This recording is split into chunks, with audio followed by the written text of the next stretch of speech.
Welcome to the virtual tour of the mobile mud spring. My name is Travis Dean. I'm a geotechnical engineer with Shannon and Wilson out of the Los Angeles office. I'll be giving you this virtual tour today, which I've given presentations on this mobile mud spring in the past at various venues. Unfortunately, in the time of COVID, we're going to try out an abbreviated version of the presentation on YouTube here. So here we go. So provide some context. The mobile mud spring was a mud spring that I'll talk about here in a moment that formed in this area and marched all the way across the railroad tracks and over to now impacting the state highway as of this date, which is September 2020. Okay, so I'm going to set up some geologic setting as far as the area goes. We are at the very southern end of the San Andreas Fault, as shown here. We transition to a rift zone in this area, so rather than the strike slip that you see here on the San Andreas Fault, it actually starts to spread apart down here. So with that spreading, it's a very seismically active area with numerous faults along in the area. And with those faults come a lot of earthquakes, including earthquake swarms shown here in this figure that shows the locations of earthquake swarms dating back from 2000 to 2020. Most recent one occurred here in August 2020. Crust is relatively thin in this area. That generates a lot of geothermal activity on the site, which powers these mud pots and mud volcanoes that are common in this area, but nothing quite like the mud spring here I'll show in a moment. So as far as typical mud pot behavior, it's powered by carbon dioxide gas generated from the geothermal activity. The carbon dioxide gas is from the Colorado River sediments that have been deposited in this area over millions of years. So stuff like limestone gets cooked by the presence of the mantle being fairly close to the surface. We're talking a couple thousand feet down, a couple thousand feet below the surface here. That basically produces the carbon dioxide gas. When that gas rises, wants to go through the ground surface, get up to the ground surface and escape. When it goes up, it's pulling up groundwater and clay with it. So shown in the video here, the carbon dioxide gas is creating the bubbles. Of course, the resulting surface discharge is a bubbling mud slurry. The temperature is often temperate, but there can be some instances of hot mud pots in the area. Temperature of the mud spring we'll be talking about here in a moment was about 90 degrees. And I use mud pot and mud spring interchangeably. That was the term mud spring was requested by the USGS when they studied this phenomenon here a couple of years ago. One thing about these mud pots, mud volcanoes, or mud springs, they appear, they disappear, and reappear, but are stationary. The one that we're going to be talking about is the first one that's known to have moved quite like ours did. So, set up the mud spring movement. This is an aerial photograph we looked at from 1953. A few things to note on this. There's no evidence in the area that I've got highlighted here where we'll be looking at for the mud spring. However, there is evidence of a pond up here that is not present when we came to the site here a couple of years ago in 2018. And again, this pond up here wasn't shown in any of the aerial photographs we looked at from 1992 onward. I'll show some more this close-up area of aerial photographs in a moment. We didn't start noticing any kind of pond until 2002, and we traced it all the way down through 2016 and 2017 as far as the mud spring movement goes. So again, this is the first of that zoomed up area in the red box I showed earlier. Again, the alignments are, here's the railroad along this alignment. There's underground pipeline and utilities between the railroad and the state highway here. And the first evidence we saw of a mud spring, or sorry, of a pond was in 2002. We're going to fast forward to 2015. In that time frame, this larger pond became pretty much visible about 2005 aerial photographs we looked at, and it remained fairly stationary. And then in September 2017, when this aerial photograph was taken, the pond had elongated quite a bit, and there's evidence here of a mud spring moving towards the railroad tracks. So I'm going to start the presentation video here rolling on the mud spring. I'll start with some overview. This is Dean Francu in the background, senior geologist. He's planting stakes at 10-foot intervals from the edge of the pond here, which we call the caldera pond. Mud spring, of course, is right here in front of us. I'll start narrating here in just a moment.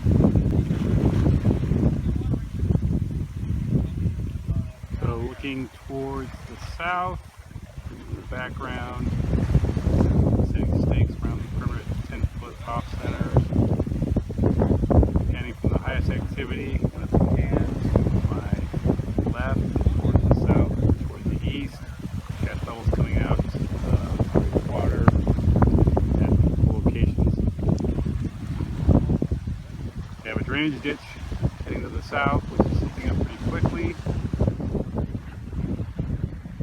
Going further to the east. This is where the original pond was back in through here. Since they opened up the drainage ditch while we were here, the water's gone down maybe about a foot or so.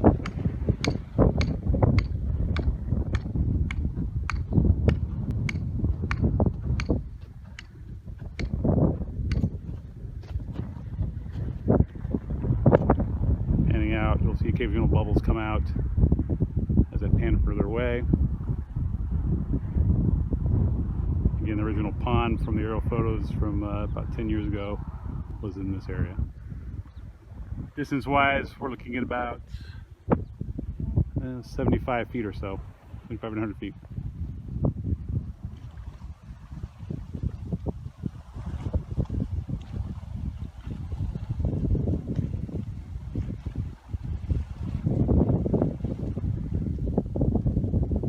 Railroad tracks are currently about 60 feet away, nearest rail from the edge of the pond as of May 4th, 2018. It's about 2:30 in the afternoon.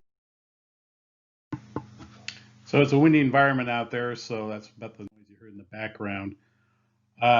So we watched the mud spring move between May 2018, our first site visit out there, through January 2020, and in that time it moved a distance of about 140 feet. Through the rail lines here. Main 1 and Main 2 are the two railroad tracks, and then towards the pipeline in the back here. So our role in the project, I'll explain here. We were initially retained by the Union Pacific Railroad and later by Kinder Morgan to develop mitigation plans to allow the mud spring essentially to move through the area without impacting either the traffic, train traffic, or impacting the supplies of fuel that the pipeline delivered to the Southwest Desert. We were reluctant to drill any borings out there given the high gas pressures we observed. So with that, we used geophysics shown here on the graphics on the slide. A couple things to note on the geophysics, which was done by GeoVision out of Corona, California. The upper layers from the surface were all fairly horizontal, which is typical for the clay deposits that were in the area out here. There were a couple dense layers. One was about 75 feet, this upper dense layer. This other one was further down, I believe it was like 160 feet. And then they also traced out some faults that they interpreted from that.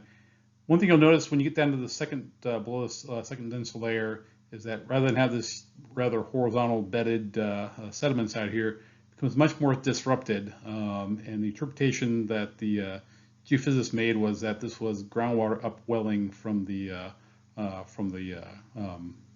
greater depths. This was in the path of the projected mud spring movement. And the other alarming thing about this was it was on the far side of the railroad tracks from where the mud spring currently was. So there was already evidence of groundwater pushing up in advance of the mud spring proper. So we reached out to various scientists who studied this phenomena. One was Dr. David Lynch, who had actually studied our mud spring back in 2008 before it started to move. He came out to assist us in both scientific outreach and developing theories as to why this mud spring was moving. And also he brought a drone, which proved invaluable to track the movements of this, and I'll show some videos about that here in a moment.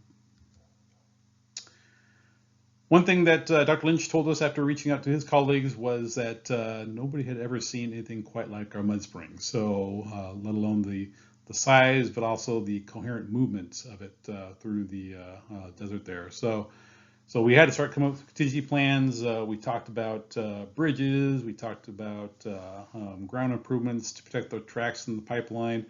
All sorts of concepts we were trying to figure out what to do there, including rerouting both the tracks and the pipeline around the mud spring entirely. So this is our May 4th visit. We'll start the path. In 2018, the mud spring made a pretty quick sprint towards the tracks that got us alarmed. So we started developing ripraps, riprap to slow it down, and also started looking at sheet piles with that quick movement of the mud spring. As we were concerned at the time, back in June, that the tracks would be compromised in less than a month if that rate were to continue. So we needed to buy time. That was kind of the initial focus to try to get some mitigation in place for both the railroad and the pipeline. And riprap was not in abundance, but easily accessible as far as getting material out there for the riprap by train. So we hauled out a bunch of riprap to try to slow this thing down. But we were uncertain if that was going to hold up, which proved to be the case, that the mud spring pretty much tore right through the riprap and basically, for lack of a better term, consumed the rock in front of it. So we decided to go with the sheet piles with the premise that the sheet piles would not be susceptible to erosion like the soil was. So we went that route. We also decided to dewater the Caldera Pond during the water out to try to again slow the erosion down. So this is the first of the drone videos from Dr. Lynch. We're starting on the west side of the highway and heading east. We're going to overfly the sheet piles shown here. In this video, mud spring is located about right there. You see the riprap here. We'll come down closer here in a moment. We had the pumping going at this point, so here's the pumps. We were discharging into the original drainage ditch that carried it off to the south. So we swing around. A couple of things to note as we pan out towards the southwest where the path of the mud spring is going to be taking it. You'll see the staining on the parking lot across the highway. That staining didn't start appearing in aerial photographs until about 2016. So we think it's basically associated with the groundwater pressure buildup that's advancing out in front of the mud spring. In the distance is the Salton Sea, and as we come down, we'll see the sheet piles being set up and driven. The depth of the sheet piles was about 75 feet before it hit refusal. We pretty much verified in the geophysics that upper dense layer indeed was dense because we could not drive through that with the sheet piles. Now, as we come in for a landing here, a couple things to note also. Again, here's the pumps pumping out the mud spring discharge. I'll talk more about it in a little bit. Also, a riprap that we initially put down, the mud spring pretty much blew through that without really even slowing down.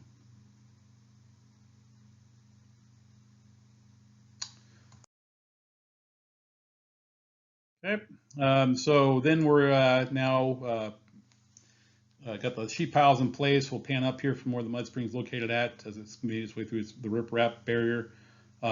Sheet piles were cut off and we had the mud spring contained, and the tracks remained open, the mainline tracks remained open through October of 2018. So we bought ourselves another 4 months of mitigation efforts out there.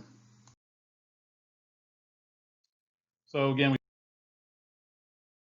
we contained the mud spring here behind the sheet piles, and that gave us time to start working on other mitigation measures. So the first up was actually two things. One was to construct relief wells in an attempt to try to see if we can tap into the mud spring. And again, try to get the gas diverted away from what was powering the mud spring out there. The average discharge from the flows we were measuring as we were pumping the water out of the mud spring was about 40,000 gallons per day. While we were also doing the relief wells, the UP constructed a shoe fly track or a detour track on the opposite side of the mainline tracks from where the mud spring was. Again, those relief wells we'll talk about here more in a moment, but we had plenty of blowouts as shown in this video here on 2 of the 3 wells that we attempted to depressurize the gas.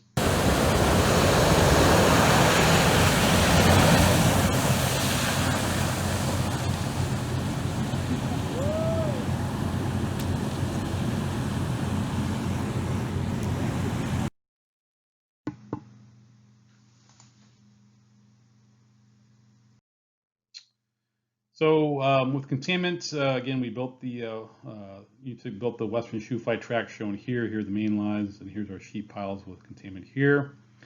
And the shoe fly track was a contingency because we felt that the sheet piles would not last for a very long time. So we were living on basically borrowed time at that point.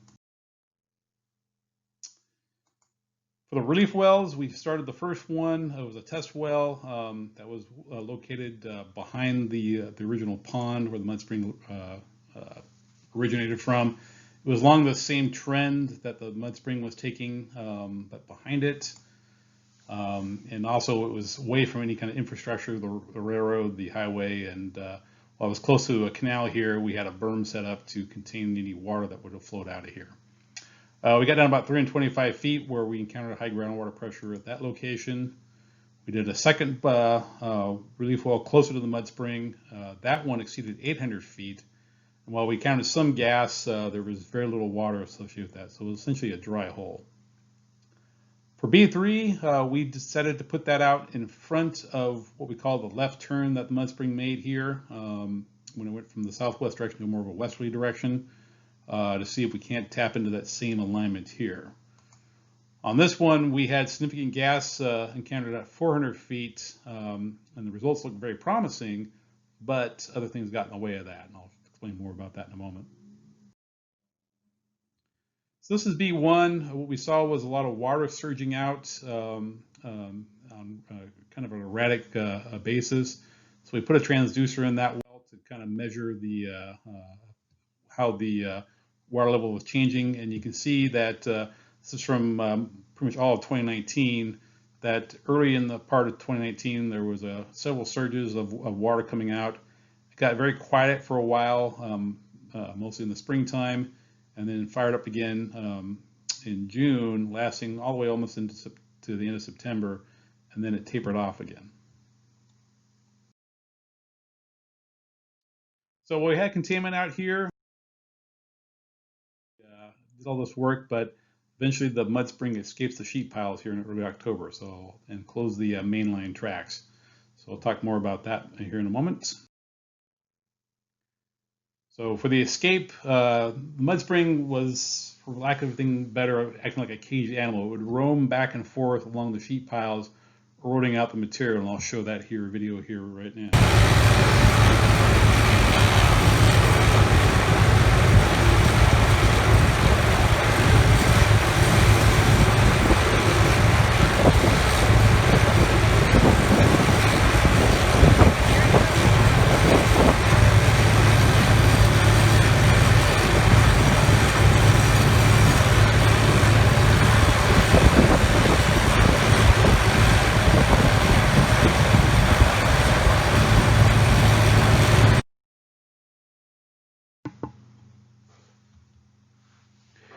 So we knew we were living on borrowed time as the material that's being eroded out was supporting the sheet piles, and we started noticing tilting towards the mud spring in mid-August.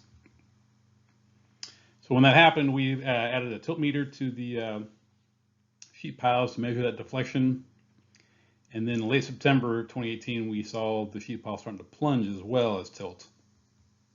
So at that point, we kind of knew that the mud spring was getting underneath the sheet piles. On October 2nd, we saw a surge of groundwater or water discharge from the mud spring of about 120,000 gallons. That's 3 times the normal rate we were recording. And at first, we thought it was some sort of glitch, but talking with the contractor doing the pumping out there, he said that they had a hard time keeping up with the mud spring discharge that day. On October 3rd, the tilt meter started recording all sorts of erratic movements of the sheet piles that got the alarm bells up. And the night of actually the midnight on October 4th, the small mud spring or small spring appeared in front of the sheet piles, between the sheet piles and the tracks. So we're going to go to the gas explosion here in a moment.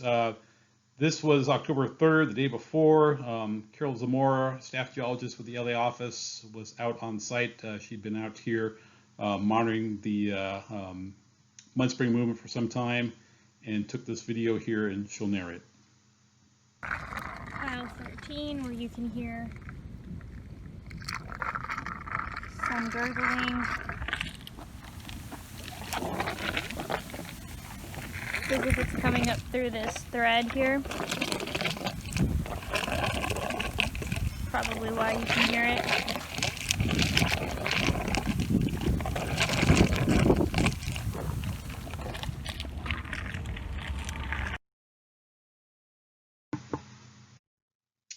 Okay, so the following morning, on October 4th, I drove out from the LA office, met Carol out at the site in the morning hours to take a look at the developments overnight. Basically a few things there. Carol had been up all night watching the situation develop, so I relieved her so that she can get some rest. However, she missed all the excitement that transpired that I saw here, starting at about 1:15 on October 4th. A couple things as far as context goes. I was about ready to get on a conference call with the railroad at 1:30 to give them an update on developments out here with the mud spring. Just prior to the call, I left my truck and left my cell phone in the truck. I went out to take a quick look at this, both the sheet piles and the current status before I got back in the truck. When I came out to look at this, I noticed that there was a fountain basically a fountain of soil, for lack of a better term, about 6 feet tall, spraying out where this sinkhole then formed. Like I said, unfortunately, I didn't have my cell phone with me. I was sort of recorded the whole thing, but Israel Torres with the railroad came up with his cell phone behind me 5 minutes afterwards and started recording this. Also in the discussion here, Greg Kirchie with Demo Unlimited, the contractor, was asking Israel, what do we need to bring out here? A couple other things to note. This is the work train that was bringing the rock riprap. We were trying to keep it isolated and contained to the extent we could. Also, you notice our truck here for the relief wells, B3, we were, like I said, having good results on that one when this occurred. So with that, I'm going to roll the video. There's a lot of shouting here, so but it's mostly myself, Israel Torres, and Greg Kirchie. To get this train out of here. Yeah, move this train out. Yeah, the train has to leave. Hey, let's pull the train out of here. Just get the train out of here.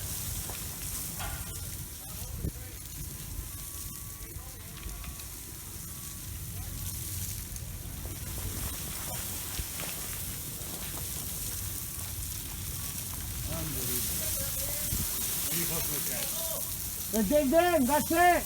That's it. Hey, get the train out of here. Move. Oh. Move. We gotta move the train. Hey, I'm gonna have them come back around, okay? Okay. All right, we're losing balance. All right, I gotta get the power back on it. Go. Call corridor, stop everything. Got it.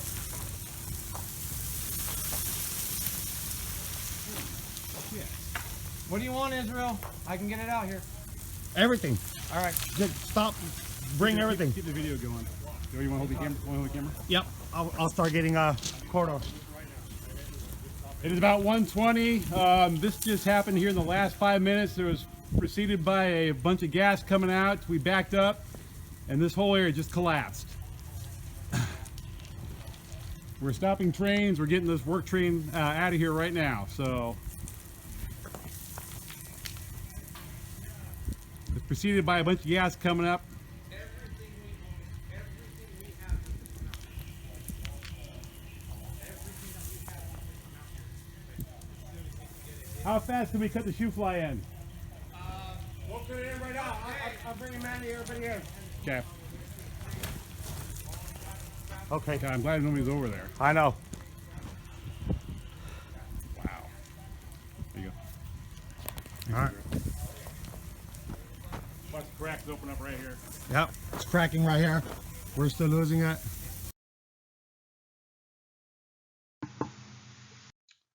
So a lot of excitement, and this drone video here I'll show that from Dr. Lynch was the following day. A few things to note. The sinkhole that formed after the gas explosion is here. The sheet piles are now essentially a fence here. The mud spring actually initially started here, but there was also what we call the blowhole over here. It was basically an open vent that was venting out gas but wasn't bringing any water. Behind where the mud spring had been, there was no activity after it jumped over to after the sinkhole formed over here, and the railroad is actively backfilling this area now to get rid of it. The western shoe fly, as shown here, was in service. We had about 12 hours of outage for the after the gas explosion occurred. So in the entire time that we were out here, which is about 18 months, we only lost about 12 hours of track time for the railroad on this. And again, shown here, we're backfilling here. This is the riprap that we were dumped in preparation to try to contain this mud spring originally before the gas explosion occurred. And as we pan around here, basically the traffic on the western shoe fly track was flowing up fairly smoothly here at this point.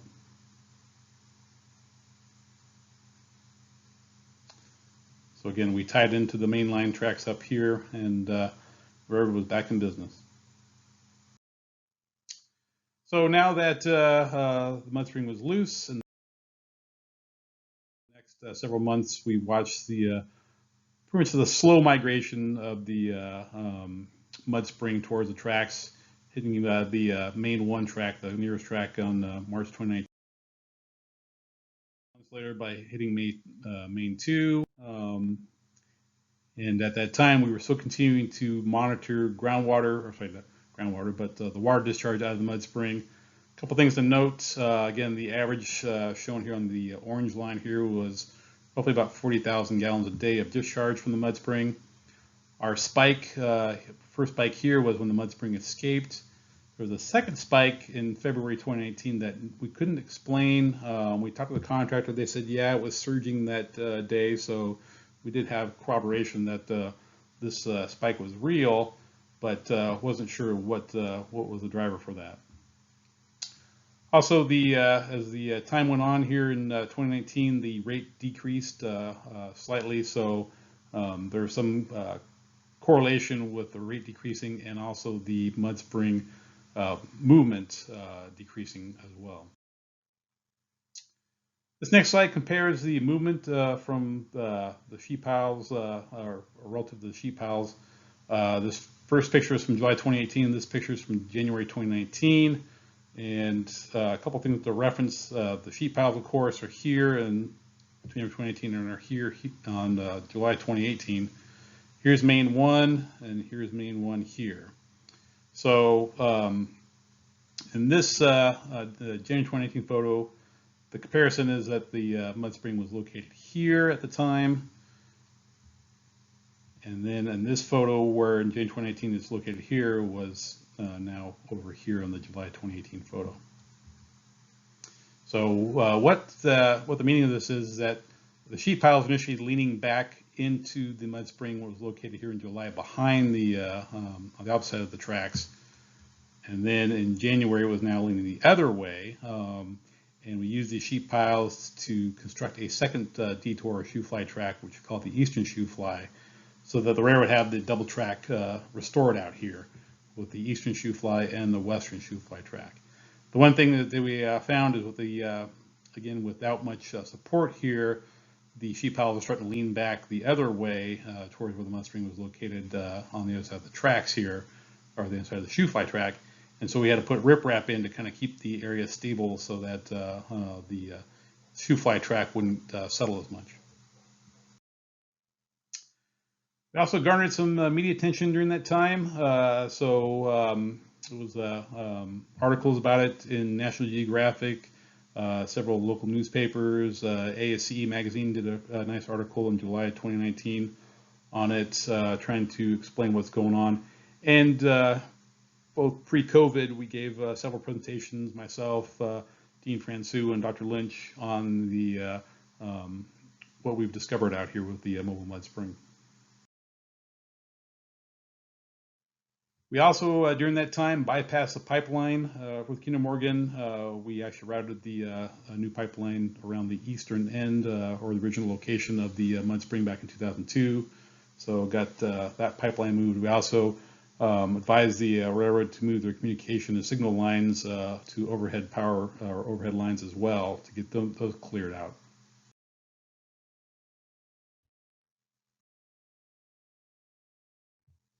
And as it progressed, the mud spring progressed again to the southwest. We eventually had to close the western shoe fly track, but we did open up, as the mud spring got further away, a second eastern shoe fly track that, again, we had the trains moved over to behind where the mud spring's path was now. So the railroad was essentially clear to that. So another aerial drone photo. What's going on here in this one, the western shoe fly track is still operational, but the mud spring located here was getting very close. Initially mentioned that there was 2 mud springs for quite a while. There was 2 located here in this larger pond. They eventually coalesced back into 1 mud spring. We're building the eastern shoe fly. The railroad's building the eastern shoe fly track here, getting that ready to go so that we could abandon the western shoe fly track, leave that in place. Also, at this point, Caltrans was out putting in their own sheet pile wall in preparation to protect the highway. Again, they also put in some drainage improvements and made a detour route to the west of the current highway alignment to bypass it. So at the mud spring was headed towards the highway in January, and that was one of our last readings before it got to the edge of the railroad's right of way. By that time, everything had been cleared out. The pipeline, the western shoe fly track was out. Again, this is one of the last drone photos we have of the mud spring located here. It had coalesced back into 1. Again, the eastern shoe fly tracks where the trains are running now are over here, quite a far back, and basically the railroad kept pushing the tracks over to try to realign into a straight track alignment through here again, back to the original alignment. We pan over again. Caltrans had completed their work. You can see the overhead lines for the signal and the communication lines for the railroad going on here. And we'll pan over here a little bit more. We also stopped the pumping. The railroad's contractor, Demo Unlimited, opened up a drainage ditch to the south that channeled the sediment and the discharge water into the nearby dry wash called a gravel wash out there. And again, this was pretty much, it stayed in this general area here for several months, although I'll get to this in a moment. Very recently in August, it started to make a move towards the highway again. So that, again, is where the mud spring is located at today.